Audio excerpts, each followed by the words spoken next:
कॉस्मोस्टार media present sweet टॉक्सच्या आजच्या पॉडकास्टमध्ये तुमच्या सगळ्यांचं मनापासून स्वागत. मागचा आपला एक पॉडकास्ट होता ज्याच्यामध्ये आपण करुणा रेकी रिलेटेड बोललो होतो आणि त्याच्यात रेकी कशी तुम्हाला वेगवेगळ्या तुमच्या आयुष्यातल्या टप्प्यांवर मदत करू शकते याबद्दल आपल्याला म्हणजे इन्फॉर्मेशन मिळाली होती. आणि परत एकदा आपण एक पॉडकास्ट घेऊन आलेलो आहोत ज्याच्यामध्ये आपण विविध गूढ विषयांवर बोलणार आहोत, जसं की रेकी म्हणजे काय तर आहेच आहे. त्याच्यानंतर ह्या वर्षीचं म्हणजे 2025 मधली सगळ्यात वर्स्ट मंथ म्हणा किंवा मग कुठली तारीख आहे अशी की जिथे तुम्ही सांभाळून राहायला पाहिजे, किंवा मग इल्युमिनाटी म्हणजे काय, किंवा सायकिक अटॅक्स होतात, स्पिरिट अटॅक्स होतात, याविषयी आज आपण बोलणार आहोत. आणि याच्यासाठी आज आपल्या पॉडकास्टवर कमबॅक करतायत ममता जाधव ताई. ताई, तुमचं खूप खूप स्वागत आहे. थँक्यू. पुन्हा एकदा आपल्या पॉडकास्ट. थँक्यू सोहम. आणि एकदा आपल्या प्रेक्षकांना जे पहिल्यांदा तुम्हाला बघतायत आपल्या पॉडकास्टवर त्यांना थोडीशी तुमची ओळख करून द्या. नमस्कार, मी doctor Mamta. Giriraj holistic healer हे माझं इन्स्टिट्यूट आहे. इथे आम्ही रेकी हिलिंग देतो. सगळ्या जे पण प्रॉब्लेम आहेत, रिलेशनशिप, डायव्होर्स किंवा third party, extra marital affair किंवा मॅरेज इश्यूज, जॉब इश्यूज, विजा इश्यूज, किंवा कुणाला आउट ऑफ इंडियामध्ये जाऊन जॉब पाहिजे, हेल्थ इश्यूज व्हेरी इम्पॉर्टंट.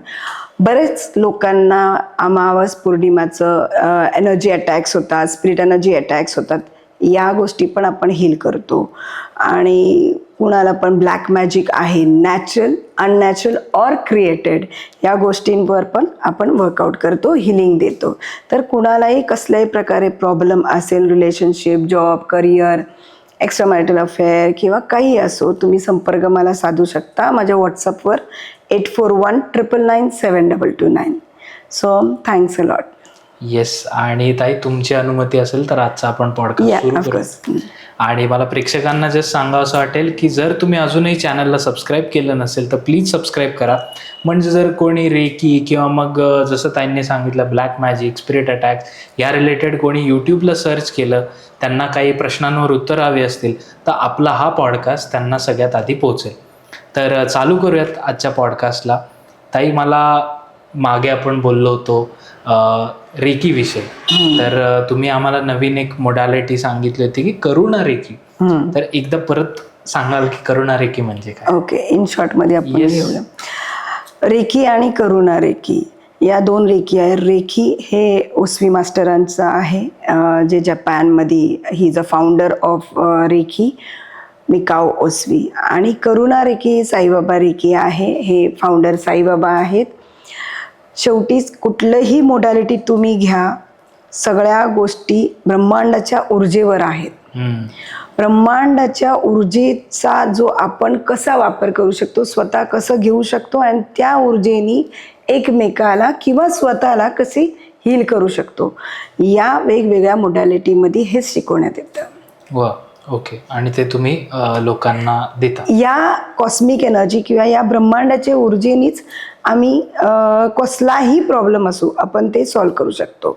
म्हणून मी नेहमी प्रत्येक पॉडकास्टमध्ये बोलते की आपल्या फॅमिलीमधले एक व्यक्ती किंवा एक फिमेल जर रेकी शिकतील किंवा कॉस्मिक एनर्जी वर्कआउट शिकतील, ब्रह्मांडाचे ऊर्जेवर आपण स्वतःचं घर किंवा आपली फॅमिली, आपले किड्स, आपले लेकरं, घरातली आई वडील आणि कसलाही प्रकारचा प्रॉब्लेम असेल या रेकीद्वारे हील होऊ शकतो. म्हणून मी प्रत्येक वेळ सांगते की आपल्या घरातली एक ना एक व्यक्ती रेकी शिकायला हवी. बर, ओके. मग अशी तुमच्या इंट्रोडक्शनमध्ये तुम्ही बऱ्याच गोष्टी सांगितल्या, त्याच्यामध्ये एक शब्द आला सायकिक सर्जरी. तर सायकिक सर्जरी म्हणजे नक्की काय? आता लास्टली आपण जो लास्ट पॉडकास्ट आपण केलं त्यात रेखीबद्दल पूर्ण माहिती मिळाली, सिम्बॉल्स मिळाले, चक्राज आहेत की हे कॉस्मिक एनर्जी आल्यावर कुठे सेव्ह होते आणि कसं आपण त्या गोष्टीचा वापर करू शकतो. आणि कॉस्मिक एनर्जीमध्ये किंवा ब्रह्मांडाच्या ऊर्जेने जर तुमचे 7ही चक्र फिल्ड असतील तर what you think you create, हे मात्र आहे. हे लास्ट टाइम पण मी बोलले. तसंच एक ॲडव्हान्स स्टेज आहे सायकिक सर्जरी. सर्जरी होतात माहिती आहे, हॉस्पिटलमध्ये होतात. तुम्हाला किडनीची सर्जरी असो किंवा हार्ट इश्यूज आहे किंवा गॉल ब्लॅडरमध्ये स्टोन्स आहेत, कसल्याही प्रकारचे सर्जरी असतात, सेम गोष्टी रेकीद्वारे पण हील होऊ शकतात. सायकिक सर्जरीचा एक सिम्बॉल आहे डायकोमो. त्याला डायकोमो म्हणतात. आणि ह्या सायकिक सर्जरीचं फाउंडर पण मिकाओ ओसवी मास्टर आहेत. तर जेव्हा Mikao Usui master at the same thing कॉलेजमध्ये शिकवत असताना त्यांनी जेव्हा पहिला रेकीचं इन्व्हेन्शन केलं, रेकीचे 3 सिम्बॉल इन्व्हेन्शन, त्यांना ते दृष्टांत झाले आणि त्याच्यावर ते वर्कआउट करायला लागले. त्याच प्रकारे त्यातला एक स्टुडंट विचारला, जेव्हा आपण मेडिकल स्टुडंट्स होते, की आपण गोळ्या औषधं किंवा ऑपरेशन करून कशाला स्वतःला हील करायचं. तर मिकाओ ओसवींना त्यांनी म्हटलं की जसं तुम्ही हे रेखीचे सिम्बॉल्स इन्व्हेंट केले मेडिटेशन करून किंवा जे प्राप्त केले त्यांनी, तसंच हे काय करू शकतात का. Then he started searching on that. मग त्या गोष्टींचं ते सर्च करायला लागले किंवा रिसर्च करायला लागले. आणि तेव्हा त्यांना त्या मेडिटेशनमध्ये डायकोमो हा सिम्बॉल्सचा इन्व्हेन्शन त्यांनी केलं. कसल्याही प्रकारचे ऑपरेशन असो, समजा तुम्हाला किडनीमध्ये फॉल्ट आहे, तर हे डायकोमो अँड सायकिक सर्जरी ती लिटरली सर्जरीसारखंच हिलिंग होऊ शकतं. बर. आणि without surgery you are healed. Okay. आणि हे फॉरेन इन्स्टिट्यूटमध्ये होतात. आणि इंडियामध्ये बरेच डॉक्टर आहेत जे सर्जरी करतात. They have now shifted the job किंवा जे ते करिअर आहे ते शिफ्ट करून psychic surgery without operation with reiki चालू केलेले आहेत. तुम्ही बघू शकता, तुम्ही गुगल करू शकता, मी कोणाचं नाव नाही घेणार. ओके. तर हे आता चालू आहे. जर तुम्ही हे शिकलात तर तुम्ही घरात बसल्या बसल्या तुमचे प्रत्येक आजार, कॅन्सर किंवा हार्ट इश्यूज जसं हार्ट ब्लॉकेजेस आहे किंवा कसल्याही प्रकारचा प्रॉब्लेम, तर सायकिक सर्जरीमधलं काय म्हणजे काय, हे कसं होतं की आपल्याला रोग कुठून येतात. आपलं हा शरीर पंचतत्वांनी बनलेलं शरीर आहे. हे रोग कुठून येतात. सगळ्यात मेन थिंग म्हणजे थॉट्स आहेत आपले, तिथून सुरुवात आहे.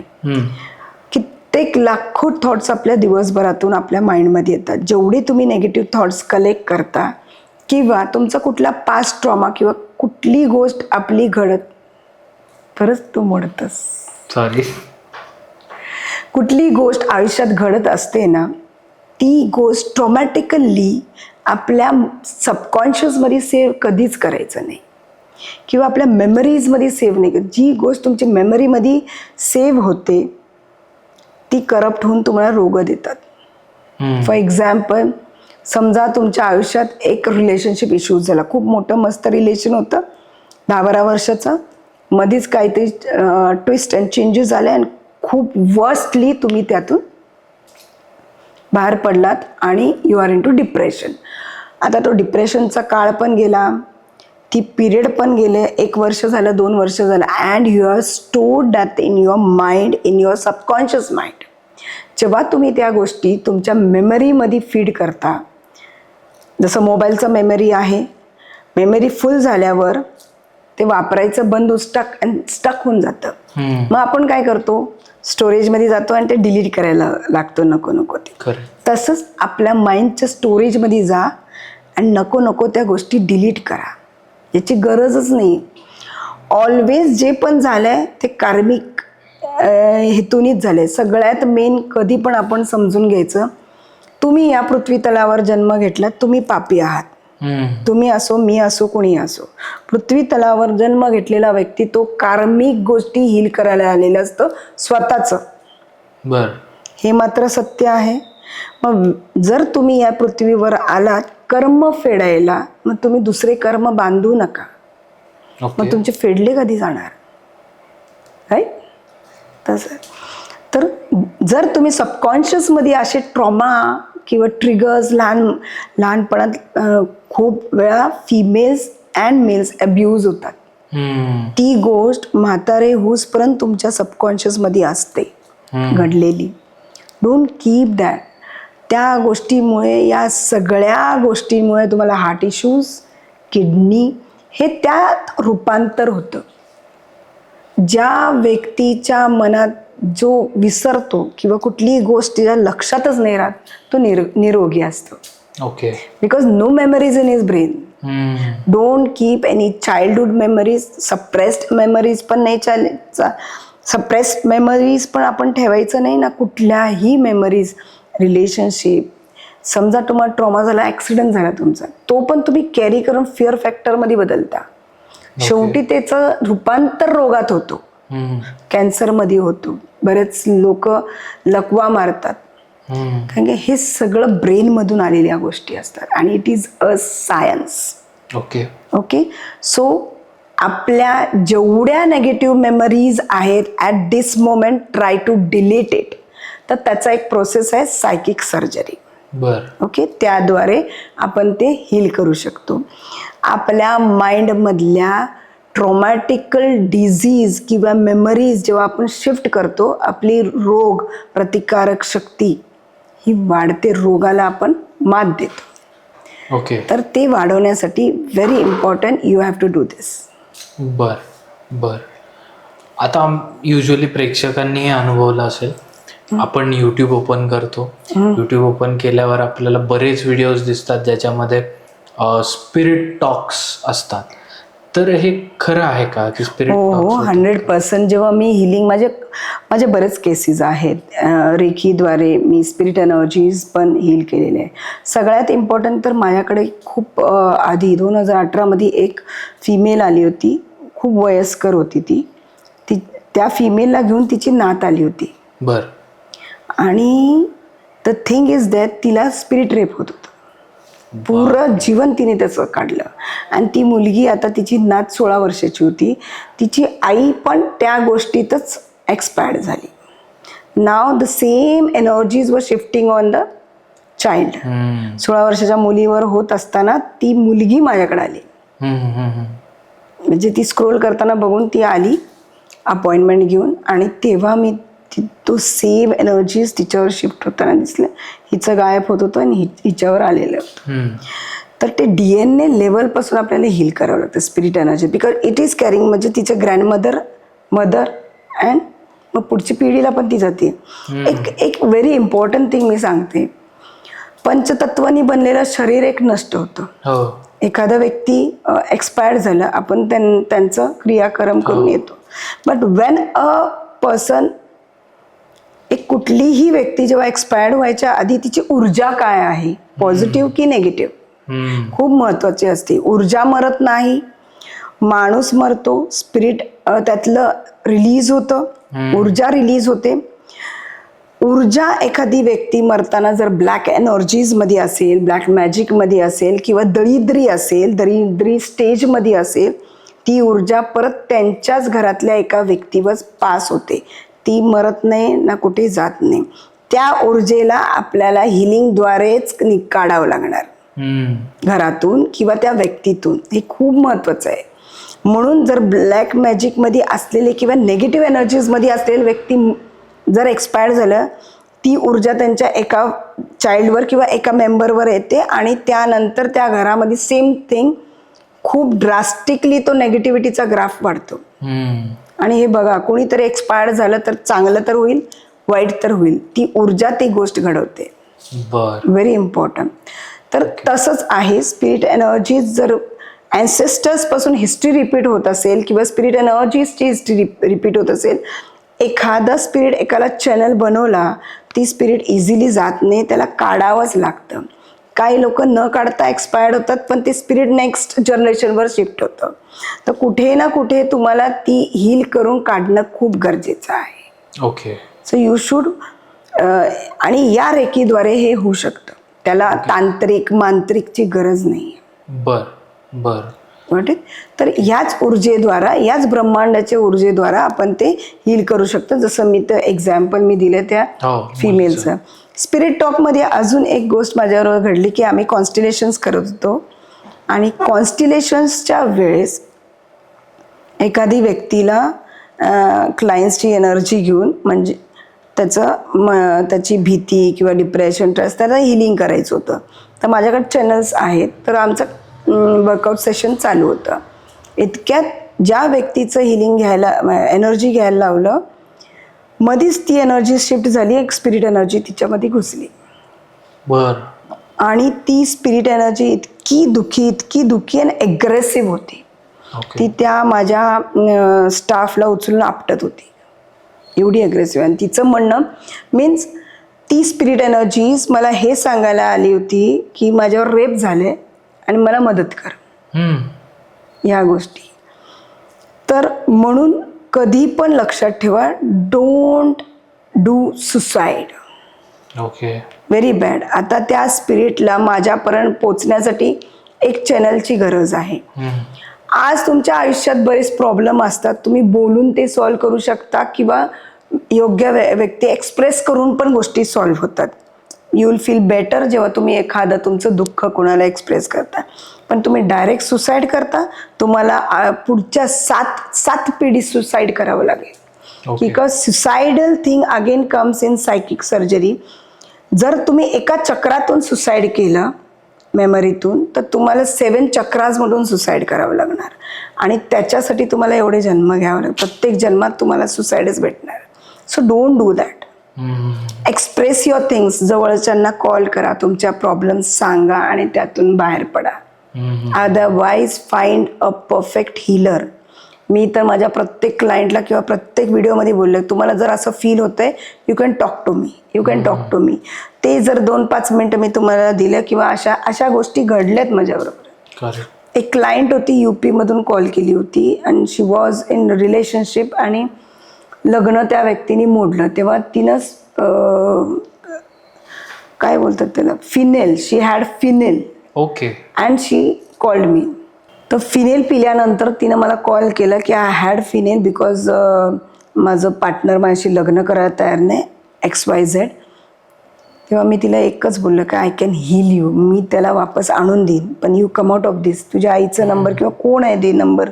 मग त्यांना मी पाठवलं आणि त्या व्यक्तीला ते हील केले तिकडे, डॉक्टर, हॉस्पिटल, जे पण करून. आणि ती 8व्या दिवशी माझ्या घरी होती आईला घेऊन. बर. अँड शी वॉज, आता तिचं लग्न झालं आणि 2 मुलं आहेत तिला. असे बऱ्याचशा असे केसेस आहेत की स्पिरिट टॉक्सचे पण माझ्याकडे आहेत. अशा एक्झाम्पल्स आहेत. रिलेशनशिपवर मी सांगते, एकाचं 10 वर्षाचं रिलेशन होतं, सडनली ब्रेक झालं. तर ती व्यक्ती एवढा डिप्रेशनमध्ये होती, फिमेल, की तिला बोलता पण येत नव्हतं माझ्याकडे आल्यावर. आणि 10 वर्षाचं रिलेशन नंतर त्यांनी सडनली तिला सोडून ती खूप लहान मुलीबरोबर रिलेशन्स ठेवले आणि हिला तो फोटो पाठवत होता त्यांच्या दोघांचे. She couldn't come out of all this thing because she had a true love with him. 21 दिवसात आम्ही हे सॉल्व्ह केलेलं आहे. बर. आणि 4 वर्ष झाले होते त्या गोष्टीला, तरी पण ती त्याच्यातून बाहेर पडली नव्हती. तिला त्यातून बाहेर पाडले मी. त्याला तिच्याकडे बोलवलं, तो आला. पण मी हिला एकच बोलले की जो व्यक्ती एकदा हे करू शकतो तो प्रत्येक वेळा करणार. सो डोंट एक्सेप्ट हिम. तिने एक्सेप्ट नाही केली. शी वॉज दॅट बोल्ड. तिचं डिप्रेशन, स्ट्रेस, एन्झायटी पूर्ण हील झालं. ते खूप महत्वाचं आहे.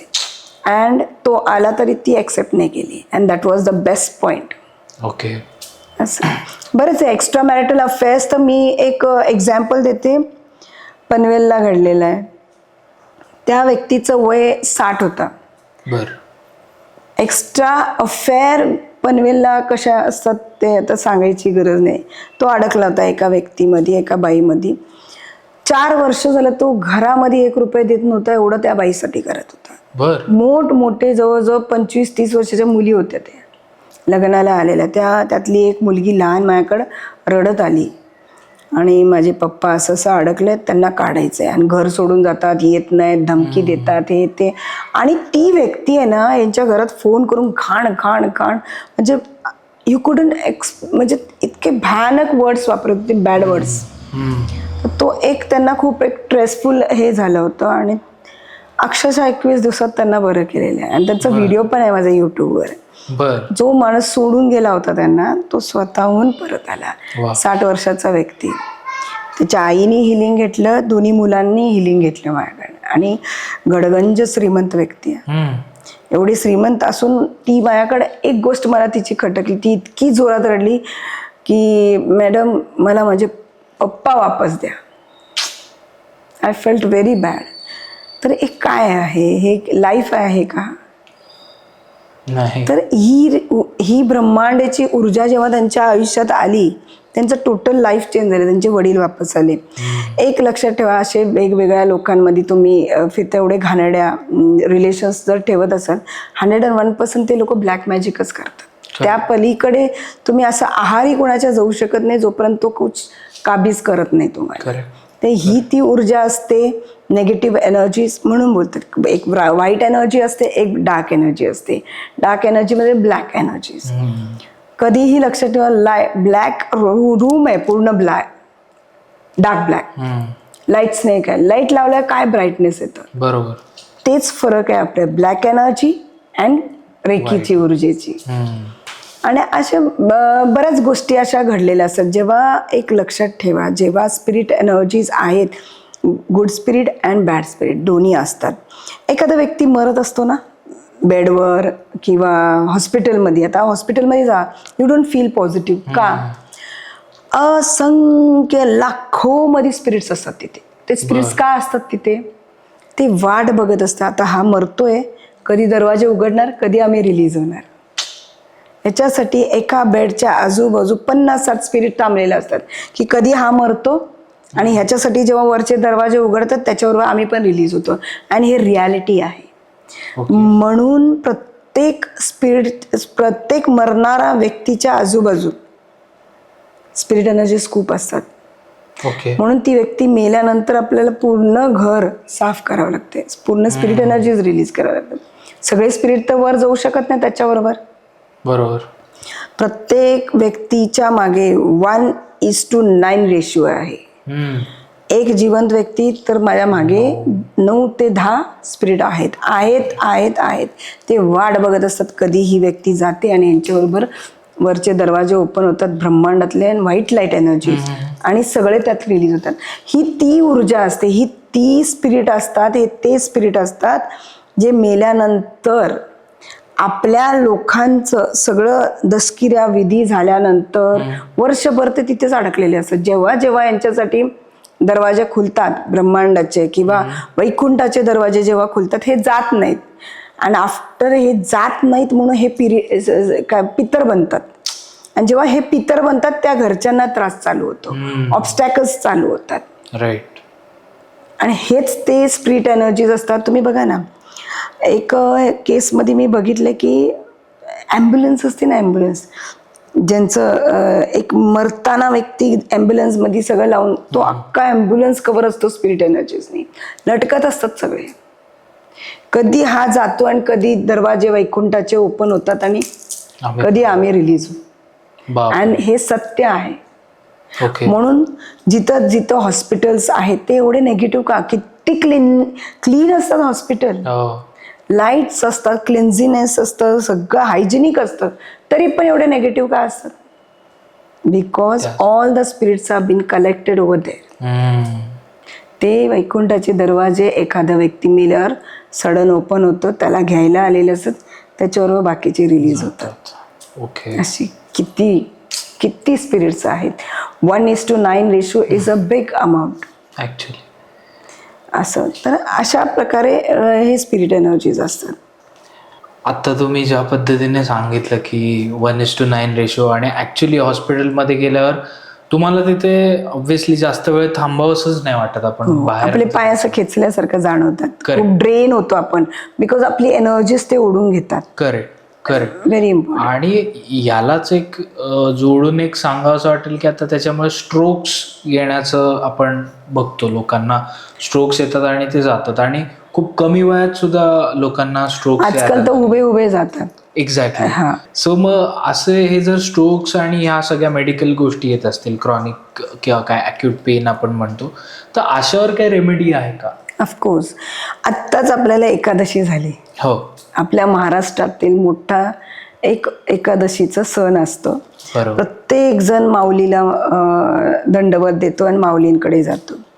किती म्हाताऱ्यातलं म्हातारा व्यक्ती चालत दिंडी बरोबर जातो आणि जातात आणि वापस तसेच येतात दिंडी बरोबर. कुठले ट्रॅव्हल करून येत नाही. मग एवढी शक्ती कुठून आलेली आहे त्यांच्याकडे?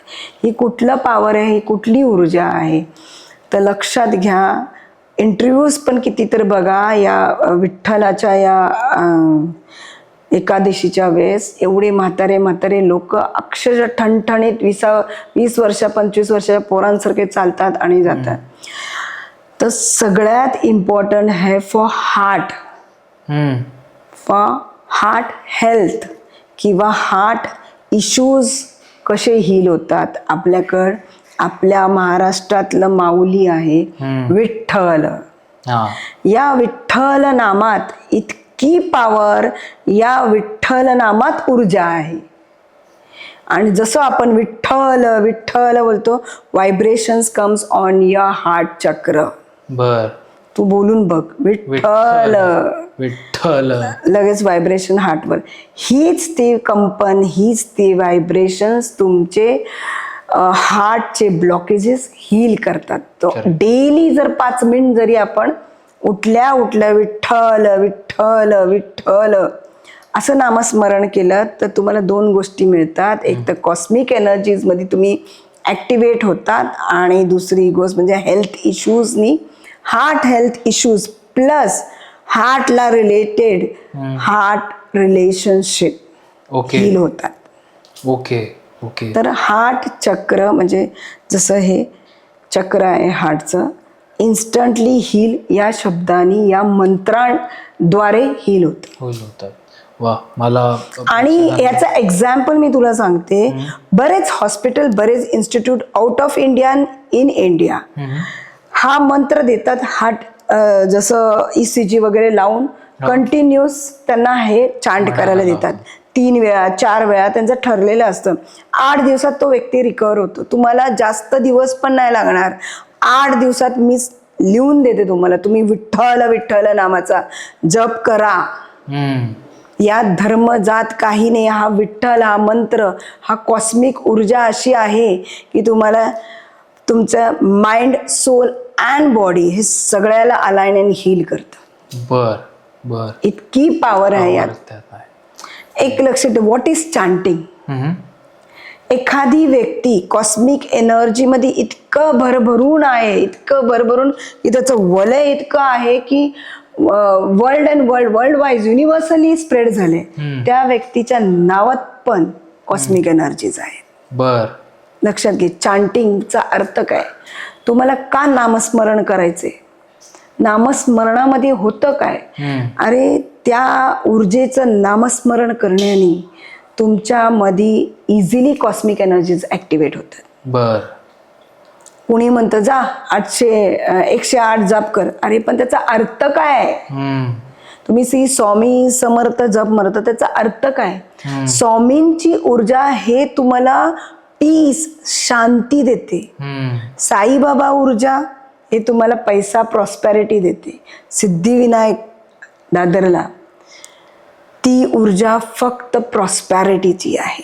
प्रत्येक देवाची एक ऊर्जा आहे. महालक्ष्मी प्रॉस्पॅरिटी, मनी, शक्ती माते, पॉवर, शक्ती. प्रत्येक ऊर्जेचा एक अर्थ आहे. तुम्हाला पैसा पाहिजे तर पैशाच्या ऊर्जेकडे जा. तुम्हाला पीस पाहिजे तर पीसच्या ऊर्जेकडे जा. तो नामस्मरण करा. त्या नामस्मरणामध्ये पीस आहे. ज्या ऊर्जेचा प्रत्येक ऊर्जेचा एक महत्व आहे. Swami Samarth peace, happiness. Saibaba prosperity and money. Siddhivinayak money. Mahakali शक्ती, सर्वनाश करायची शक्ती समोरच्या दुश्मनांचा. बरोबर. Mahalaxmi prosperity, success. Okay. Siddhivinayak गणपतीचा अर्थ काय, तुमचे प्रत्येक ऑब्स्टॅकल तुमच्या आयुष्यातून असे दूर होतात.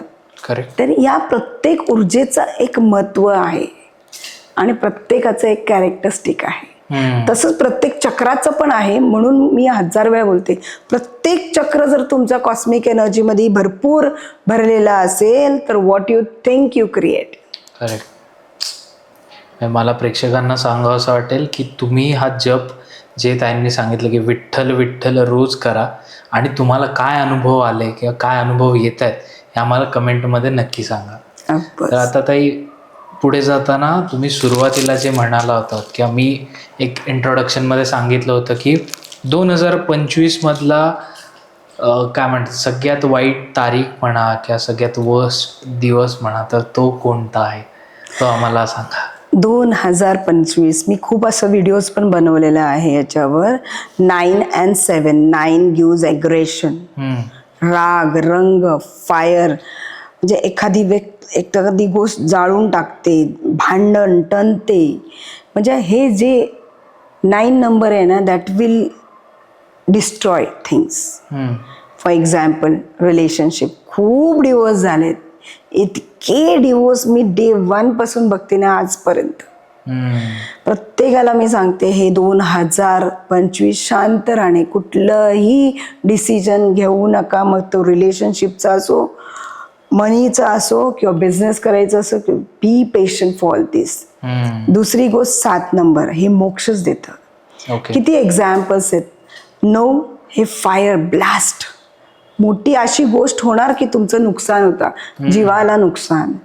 आणि 7 नंबर हे तुम्हाला केतूचा नंबर आहे, मोक्षच देतो केतू. किती मोठं ॲक्सिडेंट झालं 12/6, 12 जून. जेव्हा मी ह्याचं पास्ट बघितलं ना 12 जूनचं, की हे इन्सिडेंट का घडलं आणि एका प्लेनमध्ये ऑल ओव्हर वर्ल्डचे लोक होते आणि वाय दिस टूक. आणि खूप क्लिअरली मी सांगायचं, मी माझ्या रेकी एनर्जीज माझे ते प्रूफ आहेत किंवा माझ्या पाठीशी आहेत. पण मी 8 दिवस आधीच मी एका माझ्या मित्राला विचारलं होतं, अरे हे उडणारा प्लेन पडलं तर, म्हणजे मला इंट्युशन्स खूप स्ट्रॉंगली आलेले की हे पडणार, काय होणार हे मला दिसलेलं. पण आय डिडंट न्यू की हे असं घडणार, म्हणजे एवढा अवेअरनेस नाही आलेला. पण जेव्हा हे ॲक्सिडेंट झालं त्या दिवशी मला अजून आठवतंय, मी मरीन लाईन्सला बसून खूप रडले. ऑलरेडी माझ्या घरात ट्रॉमा झालेला, एक हादसा झालेला, आणि त्यात हे हादसा बघून मी अक्षरशः मे आणि जून आय वॉज व्हेरी शॉक्ड. त्यानंतर मी पास्ट लाईफ बघायला गेले की हे का घडलं. प्रत्येक गोष्टीचं एक पास्ट लाईफ आहे. तेव्हा मी त्या पास्ट लाईफमध्ये पाहिलं दीज पीपल. पहिला आउट ऑफ इंडियामध्ये एका कंट्रीचे हे राजाचे फॉलोवर्स होते. ओके, तर त्यांनी जंगलमध्ये बसून जवळजवळ 90 days काढले होते. ओके, युद्धाचे. म्हणजे त्या जंगलमध्ये ते आसरा घेतले होते. त्या जंगलमध्ये खाल्ले, पिल्ले, वावरले, असं 90 days, नियर बाय 3 months त्यांनी स्पेंड केलं होतं. त्या राजाने जेव्हा निघायची वेळ आली ना, तर काही नामोनिशान न राहण्याचा हुकूम दिला आणि सगळ्यांना बोला अख्खं जंगल जाळा. अक्षरशः सगळे जंगल जाळून गेले. प्रत्येकजण, प्रत्येक फडाचा त्याचा भाग, तो तेवढा भाग जाळून जाळत पुढे गेले. त्या जाळण्यात खूप काय असे जनावर किंवा ते भरलेले झाड, हिरवे झाड उभे जळून असे ना झाड असे कोळसे झाले. ओके, असं मला दिसलं. When I saw the main miracle in this, तो राजा होता, तो तिकडचा तो मंत्री जो होता त्यातला. ओके, जे राजा होते, जे यातले पायलट होते, दे वर द मेन. मंत्री लोक असतात ना राजाचे, प्रधान अँड ऑल, ते होते. आणि अक्षरशः तो व्हिडिओ बघितला तर प्रत्येकाचं शरीर एक जळलेल्या झाडासारखं होतं. नीट बघ. Did you feel that?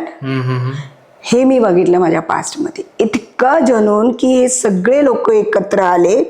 फक्त जो 11-11चा जो निघाला ना, 11 तो व्यक्ती, he was not there. I didn't see him doing anything, म्हणून तो एस्केप झाला. आणि 11-11चं खरंच महत्व आहे. युनिव्हर्सल नंबर आहे. दिवसातून सकाळी 11-11 वाजतात किंवा रात्री 11-11 वाजतात. If you manifest things in this moment, it is been created in front of you. हे फक्त त्या सीटवर नाही आहे, तुमच्या घराचा असो, तुमच्या टाईमचा असो, जे पण असो, पण नॅचरली तुम्हाला दिसायला पाहिजे ते. तर हे जे पास्ट लाईफ त्या प्लेन क्रॅशचं मी बघितले की एवढे लोक गेले कसे. बघा तुम्ही नीट, सगळे ते लोक येऊन त्या प्लेनमध्ये बसले. दे वर व्हेरी हॅपी, दे वर enjoying their life, and suddenly ते झाड बनले. तू बघ त्याचे हात पाय असे असे झाडासारखंच होते बघ ना, असं असं बॉडी, अक्षरशः असं पण नाही की गळून राख झाले आणि किंवा त्याचं असं प्रत्येकाला DNA करून बॉडी देण्यात आली. का नाही जळले पूर्ण? केवढा मोठा ब्लास्ट होता. ते झाडच का झाले जळलेल्या झाडाप्रमाणे? So that was the karma that day. प्रत्येक वेळा लक्षात ठेवा, कर्मा, कसलंही कर्म असू दे तुमचं, ते तुमच्याकडे कुठून ना कुठून वापस येते. फॉर एक्झाम्पल, अख्ख्या जीवनात आपल्या लाईफ जर्नी असते की ती कर्म आपण, खरं तर मी जसं मगाशी बोलले, या पृथ्वीवर आलात तर तुम्ही पापी आहात, कर्म फेडायला आलात. मग आपण फेडण्यापेक्षा आपण कर्म क्रिएट करून जातो. या जर्नीमध्ये तुम्ही काय कर्म केलंय एखाद्या व्यक्तीने हे त्याच्या उतार वयास त्या चेहऱ्यावर दिसतं. कुरूप चेहरा होतो कार्मिक लोकांचं, जे कर्म बांधून जातात ना परत, त्यांचा अक्षरशः चेहरा बघण्यासारखा नसतो. त्या चेहऱ्यावर अक्षर डेव्हिल एनर्जीज दिसतात, एक विचेस एनर्जीज दिसतात. इतका सुंदर व्यक्ती एवढा हदपर्यंत घाणेरडा दिसायला लागतो बिकॉज ऑफ हिज कर्माज. तुमचे कर्म तुमच्या चेहऱ्यावर दिसतात हा, आणि तुमच्या अवतार वयास दिसतातच दिसतात. You will attract that and you are facing that. ह्या कलियुगात आता कर्म फेडल्याशिवाय तुम्ही वर जाऊ शकत नाही. गेलात तर instantly you have to pay your karmas. So always think, काही करायच्या आधी ही योग्य आहे का, हे what karmas you give you get 8 times. व्याजा सकट तुम्हाला परत मिळतं. बर. आणि तू बघ, किती लोक आधी खूप सुंदर दिसतात, नंतर किती वया 40-45 मध्येच कुरूप दिसायला लागतात. You start seeing your karmas on your face. आणि हे मी प्रत्यक्षात पाहिलेलं आहे. तुमचे कर्म, चेहऱ्यावरची ब्युटी तुमच्या कर्माच्या अनुसार असते. जर तुम्ही सुंदर आहात, तुमचे कर्म सुंदर आहेत, पण सुंदर कधी? आफ्टर 50. बर. तेव्हाच तुमचे कर्म चांगले. ओके. किती लोक बघ 60s मध्ये पण खूप सुंदर दिसतात, असे त्यांचे कर्मच तसे असतात, स्पिरिच्युअल कर्माज. एक मी महात्मांना मी भेटले लोणावळ्याला, फळहरी महाराज, त्यांचं मी दर्शन घेतलेलं आहे. काहीच खात नाही, एक फळ खातात. काय तेज त्यांच्या चेहऱ्यावर. खरे ती ऑरा आहे त्यांचा, ती कर्म आहेत त्यांचे, ते चेहऱ्यावर दिसतात. असं मी कार्मिक गोष्टी बोलते, याचा अर्थ तुम्ही गोरे दिसणं किंवा काळे दिसणं असं नाहीये. लक्षात घ्या, काळे असलं तरी तुम्ही ग्लोईंग असणार, तुमचं कर्म तुमच्या चेहऱ्यावर दिसणार. आणि इट इज द फॅक्ट. मी बोलते नाही, मी एक्सपिरियन्स, मी जेवढं बोलले पर्सनल एक्सपिरियन्सनीच बोललेलं आहे. मी काहीतरी उगाच बोलायचंय, सोहमला पॉडकास्ट द्यायचंय असं काही नाहीये. Each and everything is experienced by me. असं त्याच्यात तुम्ही म्हणजे आपण बोलता बोलता बोललो पण तारीख नाही सांगितली. तर जसं हे मंगळाचं वर्ष आणि मी सांगितलं मोक्षाला तो, आणि या गोष्टी घडल्या आणि आपण चुकीच्या वळणावर परत वेगळ्या ठिकाणी गेलो, तर परत आपण 2025 कडे येऊया. तर या वर्षीतलं वर्स्ट डे किंवा वर्स्ट मंथ कुठलं आहे मी सांगते. 2025 वर्स्ट मंथ येणार आहे सप्टेंबर. 9 सप्टेंबर 2025. जर बघायला गेले तर 999 प्लस मंगळवार आहे, परत मंगळाचा. So be careful, take precaution, unnecessary बाहेर जाऊ नका. टूर ग्रुपमध्ये पिकनिक्स अँड टूर काढू नका. गरज असेल तरच बाहेर जा, नाही तर प्लीज. मी 9 सप्टेंबर एक नाही बोलत, पण होल सप्टेंबर बी केअरफुल. आणि प्रत्येकाला बोललेलं आहे की ऑक्टोबर नंतर थोडंसं शिथिल गोष्टी होतील, तोपर्यंत काळजी घ्या स्वतःची आणि स्वतःच्या फ्रेंड्स आणि रिलेटिव्सची. ओके. त्यामुळे सगळे सावध राहा आणि 9 तारखेला खरंच राहा. या आधीही मी एप्रिलमध्ये पण बोलले, पण बऱ्याच गोष्टी झाल्या एप्रिलच्या अमावस नंतर. तो म्हणजे मी असं नाही म्हणत, आय एम नॉट, मी प्रचार नाही करत आहे, पण जर तुम्ही माझं यूट्यूबवर सबस्क्राईब्ड आहात तर तुम्ही नक्की बघा की प्रत्येक गोष्टीचं मी तिकडे उल्लेख केलेला आहे. तुम्ही जाऊन गिरीराज हॉलिस्टिक हीलर या यूट्यूबवर बघू शकता. म्हणजे ताई रोज काही ना काहीतरी अपडेट्स देत असतात जर काही अनयुज्युअल त्यांना वाटलं तर. सो तुम्हाला जर सगळ्यात आधीही त्याचे अपडेट्स हवे असतील तर डिस्क्रिप्शनमध्ये त्यांचं चॅनल दिलेलं आहे, त्याच्यावर जाऊन तुम्ही सबस्क्राईब करू शकता. ताई पुढे जाताना सुरुवातीला आपण स्पिरिट टॉक्सबद्दल बोललो, तर असं काही स्पिरिट पॉझेशन रिलेटेड पण काही असतं का ज्याच्यामध्ये जेंडर्स किंवा असे पण काही एक्सचेंज होऊन गोष्टी घडू शकतात? येस, माझ्याकडे एक केस आला होता. माझ्याकडे एक केस होता. माझ्या मुलीचा मित्र होता तो, आणि एकदा असंच त्याला कळलं की XYZ की मी हे सगळं बघते. त्यांनी मला कॉल केला आणि बोललं की आंटी, माझा हा मित्र आहे आणि तो बोलत नाही आहे माझ्याशी. मग त्यांनी कन्सल्टेशन घेतलं आणि त्यामध्ये त्यांनी क्लिअर अप केलं की आय हॅव रिलेशन विथ हिम. तर मी म्हणलं ओके, आणि मी ती गोष्ट अशी हील केली की तो त्याला विसरून गेला किंवा त्याच्या ह्याच्यात तो डिप्रेस झाला होता. बरं, मुलाचं मुलाबरोबर रिलेशनशिप होतं. ओके. आणि he was depressed in that. आणि म्हणून त्या मुलाला मी त्या डिप्रेशनमधून तर काढले, प्लस ते अट्रॅक्शन जे होतं ते त्याचं जेंडर चेंज होत होतं. आणि मी असं पण ऐकले, नंतर मी चौकशी केली की तो पावडर लाव, लिपस्टिक लाव, या सगळ्या गोष्टी होत्या त्याच्या. तर he is now truly married with 2 kids आणि ही इज हॅपी. तर अशा गोष्टी जर आपल्याला स्टिच इन टाइम सेव्ज 9, म्हणजे आधीच कळाल्या तुम्हाला तुमच्या मुलांबद्दल, तर तुम्ही ते हील करू शकता. आणि हा तर स्वतःहून माझ्याकडे आला होता की ही वॉज दॅट डिप्रेस्ड की तो आला की बाबा काकूंना विचारू आपण असं काय होतं. पण मी आजपर्यंत त्याला नाही सांगितलं की मी त्याला काय हील केले. शेवटी तो माझ्या मुलीचा मित्र होता, माझ्यासाठी मुलगाच होता. आणि ही इज व्हेरी हॅपी. प्रत्येक सणवाराला येऊन तो पाय पडून जातो. आज पण दे आर व्हेरी हॅपी नाव. आणि गरजेचं, मुलं लहान असतात, त्यांना कळत नाही. टीन एजमध्ये काय आहे ना, टीन एजर्सला मी अजून एक गोष्ट सांगते तुमच्या ह्याच्यातून, गोष्ट कुठल्या कुठे जातात की आजकालची पिढी आहे ना, हाय हॅलो सोशल मीडियावर, दुसऱ्या दिवशी I love you, you love me, that's it. तिसऱ्या दिवशी यो यो. तर be careful for all this things. मी असं नाही म्हणत की हे generation fast generation, advance generation आम्ही काही बघितलं नाही असं नाही आहे, but I am giving you awareness. जर तुम्ही फिजिकल रिलेशन बघा, जर तुम्ही असे फिजिकल रिलेशन्स मल्टिपल लोकांबरोबर किंवा जे पण आहे त्यांच्यावर करता, जर त्याची ऊर्जा नेगेटिव्ह असेल तर ती तुम्हाला येते ना, तुमची पॉझिटिव्ह तिथे जाते आणि तुमचं डाऊनफॉल चालू होतं. नीट लक्षात घ्या, तुम्ही हे जे शास्त्र किंवा हे आपले वडिलोपार्जित जी गोष्ट घडत आहेत ते काय, ते लोक वेडे नाही आहेत की बाबा लग्न झालं, पूजा झाली सत्यनारायणची पूजा, then give you a chance, मग तुमचं फर्स्ट नाईट, हनीमून, जे पण आहे प्रत्येकाला. पण आजकाल एकदम वर्स्ट झाले, hi hello love you and yo yo. What is this? काय आहे? तुम्हाला कळतं का तुम्ही काय देताय समोरच्याला?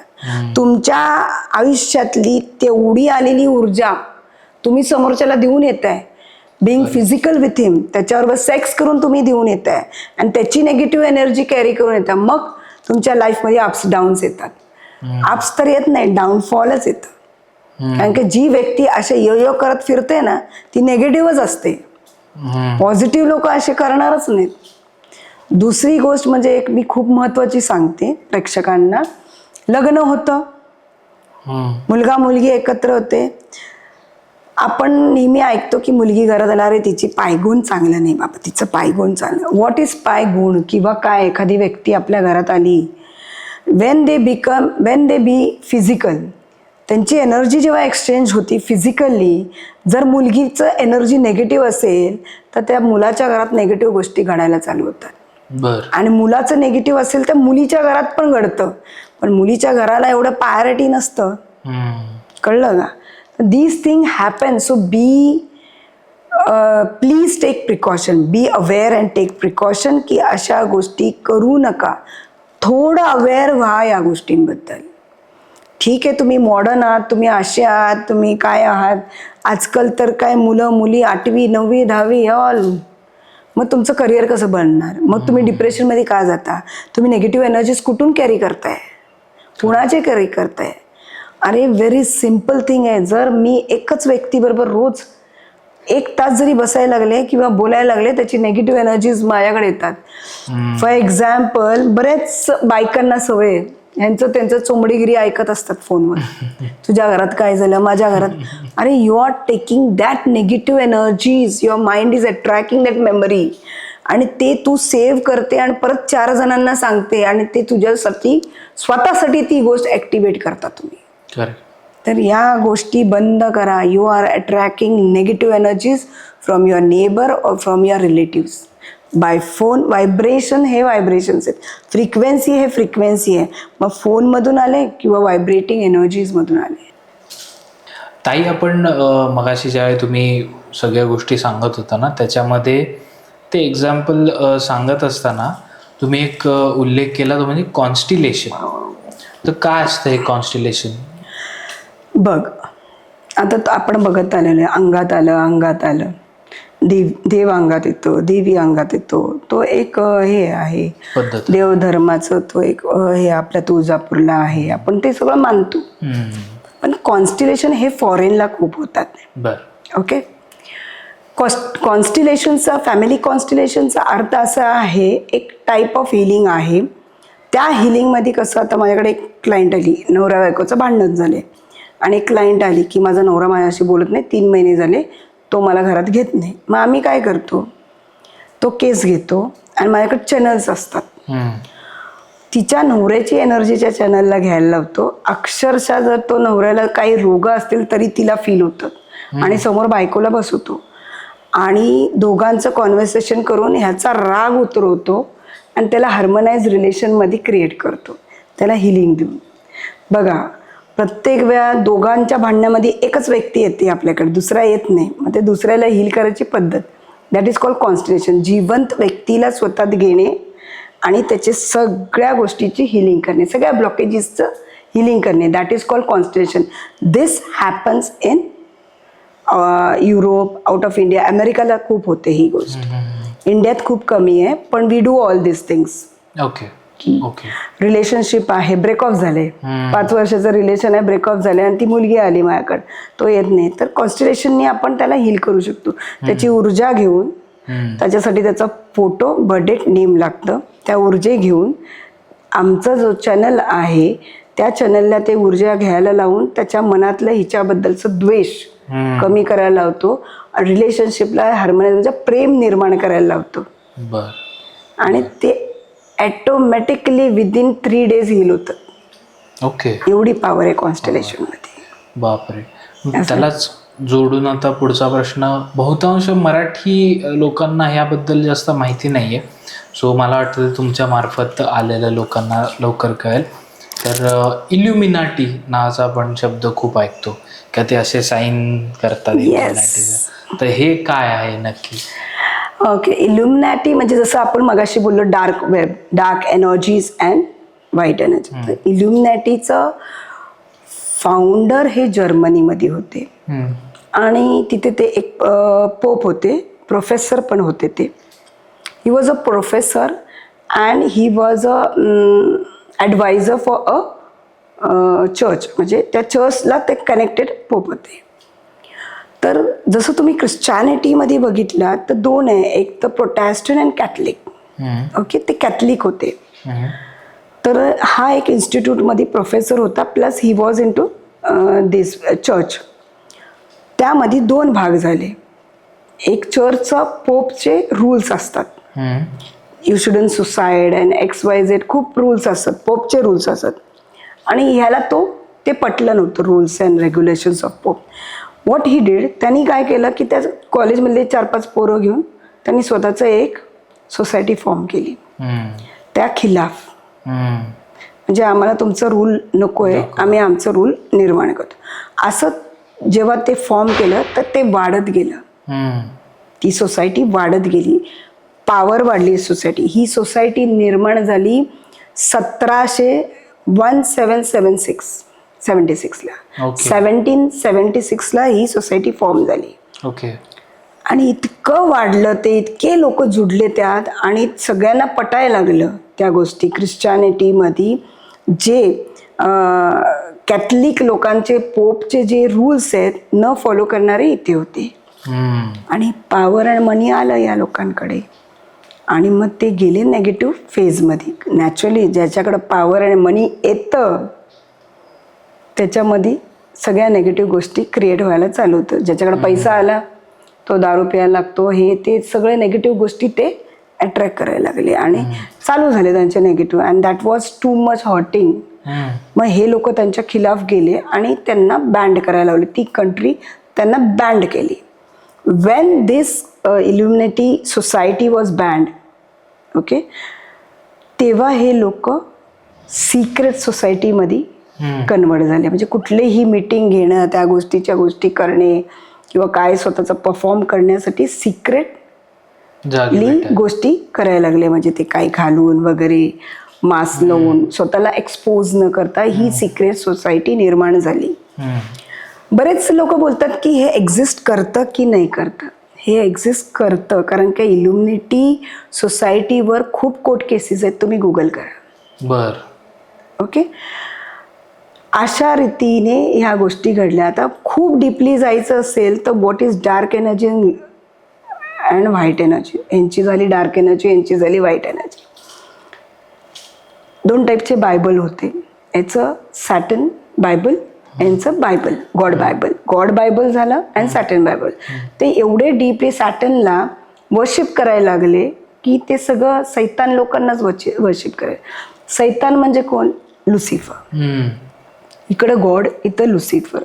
देवानी सगळ्यात सुंदर निर्माण हे लुसिफर केलेलं आहे. बर. देवाचा मुलगा आहे लुसिफर. बर. Who was the creator of the universe, त्याचा मुलगा लुसिफर आहे. ओके.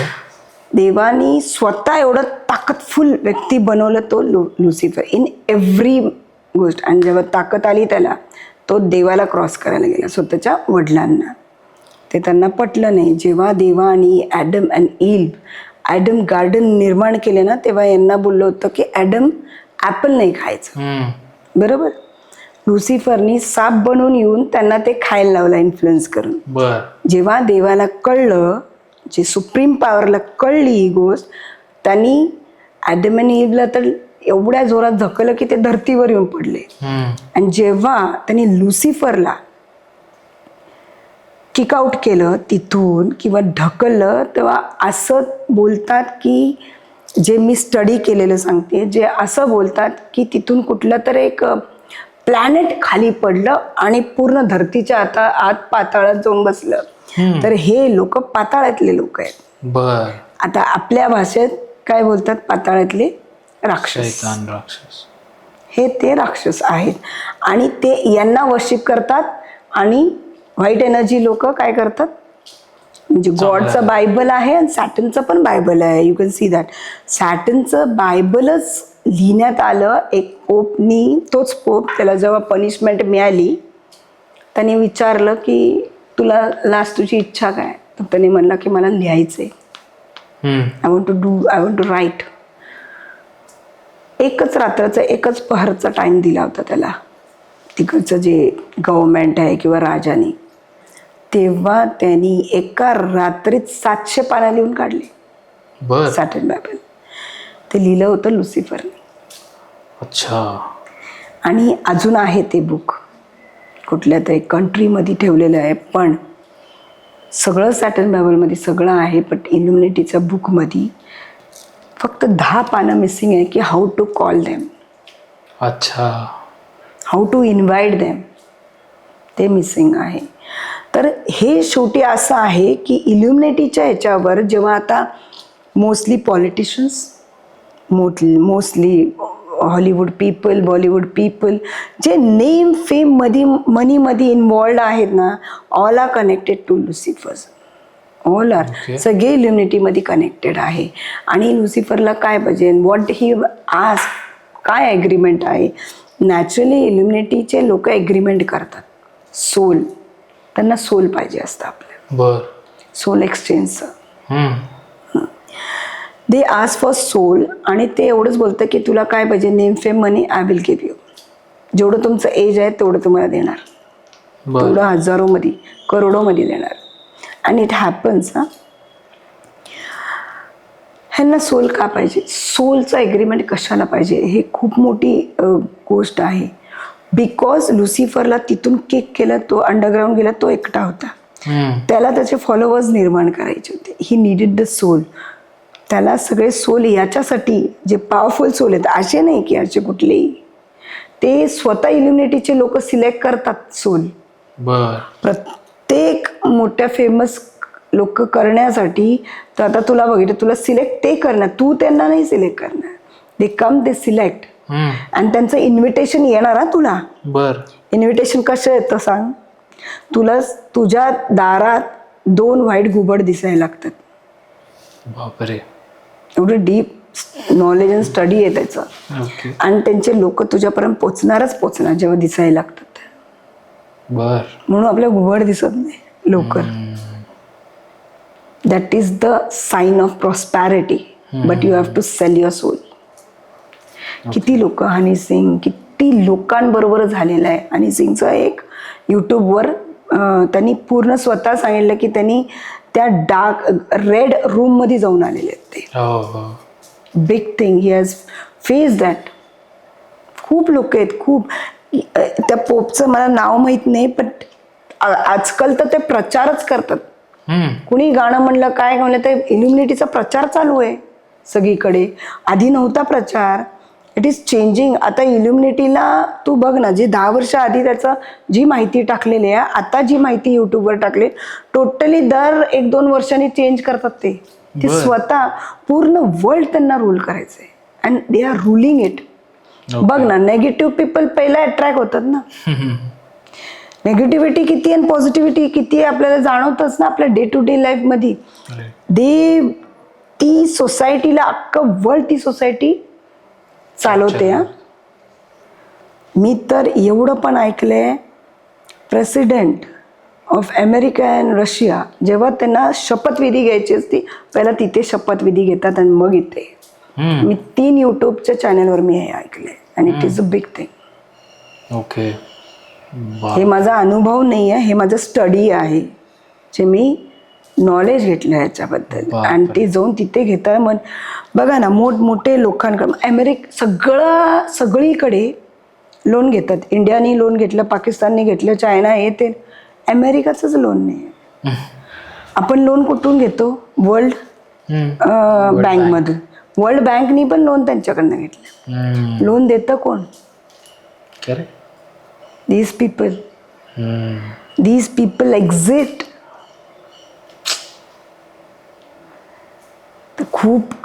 खूप एकदम म्हणजे खूप डीप स्टडी आहे इल्युमिनेटीवर. जेवढं बोलू तेवढं कमी आहे इल्युमिनेटीचं. आणि लोकांपर्यंत हे पोचलेलं आहे. नावं कुणाचेच घ्यायचं नाही. इंडिया असो, आउट ऑफ इंडिया असो, मोठे लोक फेमस जेवढे आहेत, everybody is involve in this. बापरे. असंच नेम फेम मनी आणि यू गिव्ह समथिंग. अरे किती ते लोक आपल्या महाराष्ट्रामध्येच घे ना. मी तर ऐकलंय, मी बघितलं ना, रत्नागिरीमधून काहीतरी घेऊन येतात, वांगभूत मी ऐकले. दे ब्रिंग, आणि त्याचं काही विधी असतं ते करतात, आणि ते भूत त्यांना भरपूर काय देतं. And Wien you stop doing it, मग तुम्हाला संपवून टाकतं. एक माझ्या परिचयचं एक व्यक्ती होतं, तो नेहमी बोलायचं, मी आणलो आणि मी आज बर्बाद झालो. एक लक्षात घ्या, नेगेटिव्ह ऊर्जा आणि पॉझिटिव्ह ऊर्जा आहे. मी नेगेटिव्ह ऊर्जाचा प्रचार करत नाहीये. नेगेटिव्हिटीचा अंत आहे, पॉझिटिव्ह एनर्जीचा अंत नाही. लास्ट लॉंग टाइम, तुमच्या 7 पिढीपर्यंत तुमचे कर्माचे फळं मिळतात, नेगेटिव्ह पण पॉझिटिव्ह. त्यामुळे नेगेटिव्हिटी, जे ब्लॅक एनर्जीज, ह्याची स्टेबिलिटी नाही. समज एक्झाम्पल की कुणी कुणावर ब्लॅक मॅजिक केलं, XYZ, या नवऱ्याने बायकोवर केलं किंवा बायकोने नवऱ्यावर, एक ना एक व्यक्ती हील करायला येणार. जेव्हा हील होतं ते व्यक्ती, ब्लॅक मॅजिक जो करतो त्याच्यावर जातो, तो नष्ट होतो. त्यामुळे ब्लॅक मॅजिक करणे इट्स व्हेरी वर्स्ट कर्मास. खूप बॅड कर्मास, तुमचे कर्मास तुमच्या मुलांवर येणार आणि ते तुमच्या समोरच भोगणार. Very worst. ओके. इल्युमिनिटीचं सोल कलेक्टिंगचं पण एक काय बोलतात उद्देश आहे त्यांचं, की त्यांना जो लुसिफर आहे, he want to collect all the souls, he wants to create his army to fight against God. Okay. कारण एवढं त्यांचा उद्देश आहे. त्यासाठी ते त्यांचं सिक्रेट प्रचार चालू आहे. बट नॅचरली आज आपण बघायला गेलं तर नेगेटिव्ह गोष्टी किती घडत आहेत आणि पॉझिटिव्ह किती घडत आहेत. तुम्ही बघा, गुगल बघा. That shows these people are ruling, this secret society is ruling this world. म्हणून स्पिरिच्युअलिटी मध्ये स्वतःला शील्ड करणं खूप गरजेचं. आपण स्वतःला नाही, आपलं सोल आणि सोल DNA ला सील्ड करतोय. तो दिलेला सोल विकून घेतलेला पैसा आपण वर तर घेऊन जाणार नाही, किंवा तुम्ही जसे जाताना तो पैसा पण व्हॅनिश होणार, पुढच्या पिढीला नाही लाभणार ते. It was only for you, not for your family. Okay. ज्या वेळेस तुमची ऊर्जा खतम, एव्हरीथिंग ओव्हर. एका यूट्यूबच्या ह्याच्यामध्ये हनी सिंगनी बोललाय, तो एक प्रोग्राम क्रिएट केला होता, की त्या गाण्याचं मला आठवत नाही. त्या गाण्यात तो स्वतः बोलतो, हे मी नाही आहे, हे तो स्पिरिट एनर्जीज आहे इल्युमिनेटीचे. तो एकदम जो ड्रास्टिकली फेमस झाला ना, तेव्हा जो तिचं बीट्स होते ना त्या फेमसच्या तो पिरियडमध्ये जो पण कॉन्सर्ट किंवा जो प्रोग्राम करायचा, he says that is not me. एवढं ते जेव्हा सोल एक्सचेंज होतं ना, तुम्ही मेलेला असता, तुम्ही नसता ते. When you sell your soul, you are not dead. त्यांचे माणसं असतात, ते त्यांचा प्रचार, त्यांच्या गोष्टी असं असतं. आणि असंच कुणाला वेचत नाही. जसं देव आहे ना, एक कार्मिक व्यक्ती, एक स्पिरिच्युअल कार्मिक व्यक्तीलाच लाड करतो, तसंच त्यांचं आहे. They come to you, you don't go to them. Very important. परवाच मला एक हिलरनी बोललं, मला इल्युमिनिटीचा कॉल आले. Okay, call? How can they call you? That is fake. त्यांचे सायन्स असतात, ते तुमच्यापर्यंत पोचणार त्या सायन्सने. एखाद्या व्यक्ती त्यांनी वेचला म्हणजे तो घेणारच, त्यांचं सोल काबीजमध्ये घेणार. That is the fact. असं. बापरे. खूप हेवी आहे, पण मराठीमध्ये शॉर्टमध्ये मी सांगते या सगळ्या गोष्टी, पण खूप डीप स्टडी आहे. Will go to remedies. मला खूप इम्पॉर्टंट थिंग सांगायचंय, की कोट रेमेडी. खूप लोक माझ्याकडे येतात कोट रेमेडी. मी खूप इम्पॉर्टंट आणि एकदम सिम्पल रेमेडी सांगते. कुणालाही कसलंही कोट इश्यूज असू दे, कोट मॅटर्स असू दे, काही असू दे. आजकाल बघा, कोटच्या समोर एक पाण्याचं फिल्टर लावलेला असतो. जायचं, तो फिल्टरमध्ये पाणी भरायचं ग्लासात किंवा तुमच्या बॉटलमध्ये. सॉल्ट टाका त्यात, तुमच्या घरातून घेऊन जायचं सॉल्ट, 1 चम्मचभर त्यात टाकायचं, तो बॉटल हलवायचं, स्वतःवरनं उतरून घ्यायचं. पाणी कोट समोरचंच, कोटचं रूमच्या समोर किंवा कोटमधला पाणी पाहिजे. स्वतःवरनं 4ही बाजूनी उतरायचं आणि फ्लशमध्ये फ्लश करायचं त्याला. त्या बॉटलचं ढक्कन 2 वेगळ्या दिशेला टाकायचं. नाही तुमच्या बाजूनी रिझल्ट लागला तर माझं नाव नाही. You should comment me here in this channel की काय रिझल्ट लागला. एवढी पॉवर आहे त्यात. Okay. Because water carries memories. Water, तुम्हाला माहित आहे पूर्वजमध्ये काय करायचे, जे साधू संत होते, पाण्याला शाप देण्यासाठी पाणीच वापरत होते, चार्ज करून. The same thing you are doing, but to heal your court matter, की कोट मॅटर तुमच्या बाजूने व्हावं याच्यासाठी. अजून अशा काय असतील प्लीज? बरं, अजून एक गोष्ट सांगते. तुम्हाला कुठली गोष्ट मॅनिफेस्ट करायचं, because we are talking on water. Water, पाण्याने काय होतं, एक काचेचा ग्लास घ्यायचा, पाणी भरायचं. तुमचं विश काय, प्लेन पेपरवर ग्रीन पेननी लिहा. ते पाण्याचा ग्लास पूर्ण त्याच्यावर ठेवायचं झाकून, आणि दुसऱ्या दिवशी उठल्या उठल्या त्या विश कंप्लीट झाल्याचा व्हिज्युअलाइज करता करता ते पाणी प्यायचं. तुम्ही 21 दिवस पिऊन बघा, you will get the result. आणि व्हेरी इम्पॉर्टंट रेमेडी मी सांगते. बरेच लोक येतात, माझं घर होणार का, माझा बंगला होणार का, मी शेती घेणार का, माझं काहीतरी बनणार का प्लेस. तुमच्या घरातल्या साऊथ वेस्ट डायरेक्शनला तुम्ही तुमचं घर, एक सुंदर घराचा फोटो लॅमिनेट करून तिथे खाली फ्लोअरला चिटकून ठेवायचं, भिंतीला आणि फ्लोअरला चिटकून, म्हणजे वर नाही लावायचं, खाली. पर्सनल एक्सपिरियन्स हा, त्याच्याने बोलते. डू दिस रेमेडी आणि तुमचं घर तयार. तसंच जर त्या दिशेला जर तुम्हाला ऑब्स्टॅकल आहेत, मनी ऑब्स्टॅकल, मनीचा फोटो घ्या, तुमच्या पैशाचा, भले ते 5,000 असू दे, 2,000 असू दे, त्या फोटोचा लॅमिनेट करायचं, त्याच साऊथ वेस्टच्या डिरेक्शनला चिटकून खालच्या बाजूला ठेवायचं. ड्रास्टिकली मनी ग्रो दिसणार तुम्हाला. खूप सुंदर रेमेडी आहे ही. ओके. आणि पर्सनली एक्सपिरियन्स्ड. माझे कुठलेही रेमेडीज घ्या तुम्ही, मी स्वतः अनुभव केल्यावरच देते. Very important.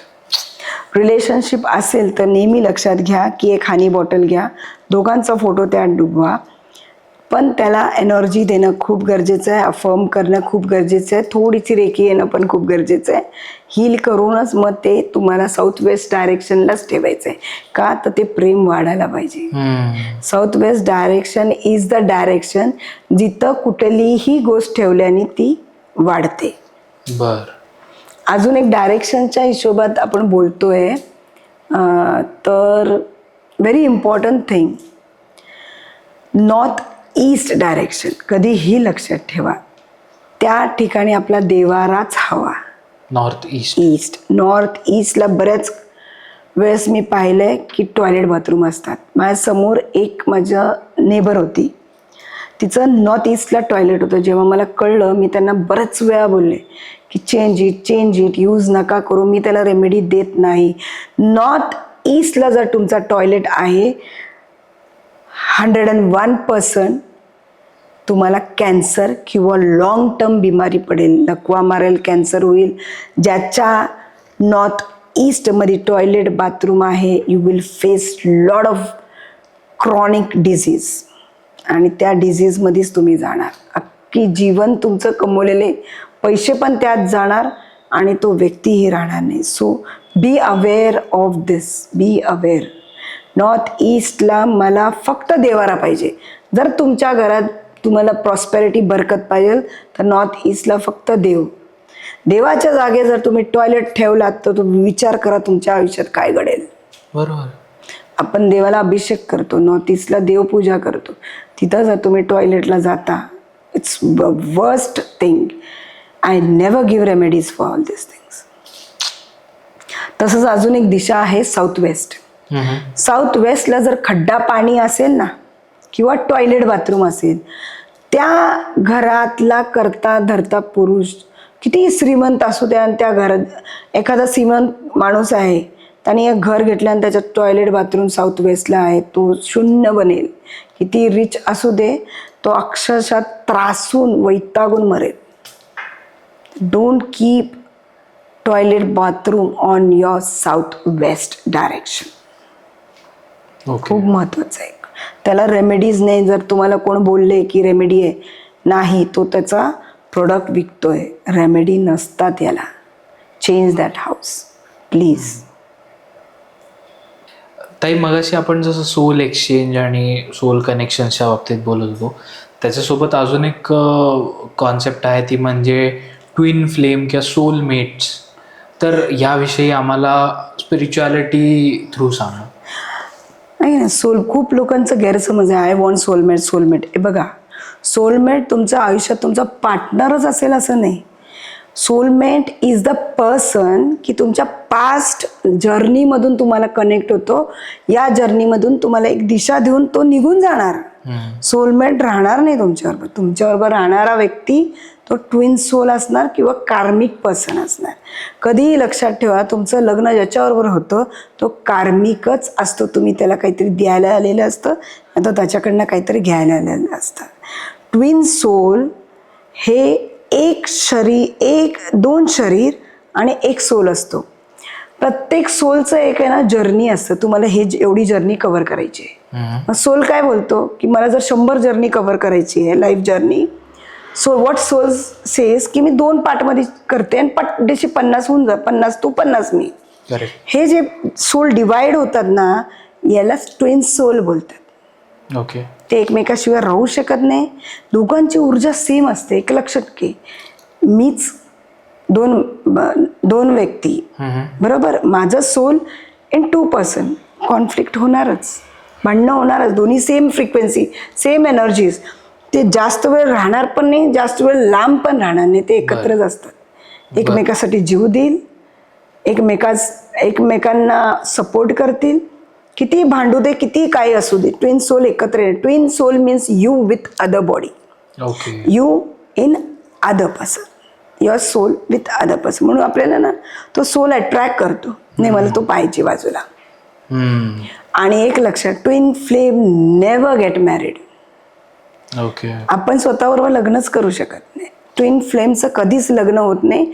खूप छान संबंध राहतील, चांगले राहतील, लाईफ टाईम टुगेदर राहतील. खूप असे माझ्याकडे कपल्स आहेत जे ट्विन फ्लेम आहेत. आणि खूप लोकांचा फोन पण येतात, मॅडम मी ट्विन फ्लेम आहे का, आम्ही दोघं असे आहेत का, आम्ही ट्विन.